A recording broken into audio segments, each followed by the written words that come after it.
এবার 14 ব্যক্তি ও জাতীয় নারী ফুটবল দলকে 21 পদক দেওয়ার জন্য মনোনীত করেছে সরকার। বৃহস্পতিবার সচিবালয়ে এক সংবাদ সম্মেলনে মনোনীতদের নাম প্রকাশ করেন সংস্কৃতি বিষয়ক উপদেষ্টা মোস্তফা সরোয়ার ফারুকী। জানাচ্ছেন হুমায়রা সিদ্দিকা।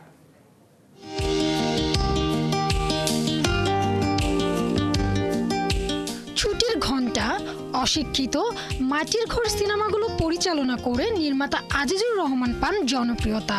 এবছর মরণোত্তর 21 পদক পাচ্ছেন আজিজুর রহমান। জনপ্রিয় সঙ্গীত শিল্পী ফেরদৌস আরা, এবার সঙ্গীতে তিনি পাচ্ছেন রাষ্ট্রের দ্বিতীয় সর্বোচ্চ বেসামরিক পুরস্কার 21 পদক। চলতি বছর সঙ্গীতে ওস্তাদ নীরদ বরণ বড়ুয়া মরণোত্তর এবং আলোকচিত্রের নাসির আলী মামুন, চিত্রকলায় রোকেয়া সুলতানা পাচ্ছেন 21 পদক।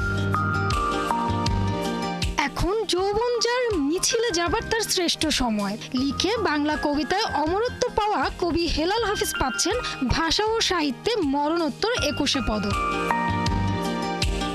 এছাড়া সাংবাদিকতায় মাহফুজ উল্লাহ মরণোত্তর, সাংবাদিকতা ও মানবাধিকারে মাহমুদুর রহমান, সংস্কৃতি ও শিক্ষায় শহীদুল আলম, শিক্ষায় নিয়াজ জামান, বিজ্ঞান ও প্রযুক্তিতে মেহেদী হাসান খান, সমাজসেবায় মোহাম্মদ ইউসুফ চৌধুরী মরণোত্তর, ভাষা ও সাহিত্যে শহীদুল জহির মরণোত্তর এবং গবেষণায় মইদুল হাসান পাচ্ছেন 21 পদক।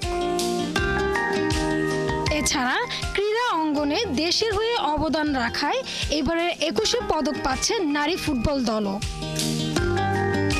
হুমায়রা সিদ্দিকা, ৭১।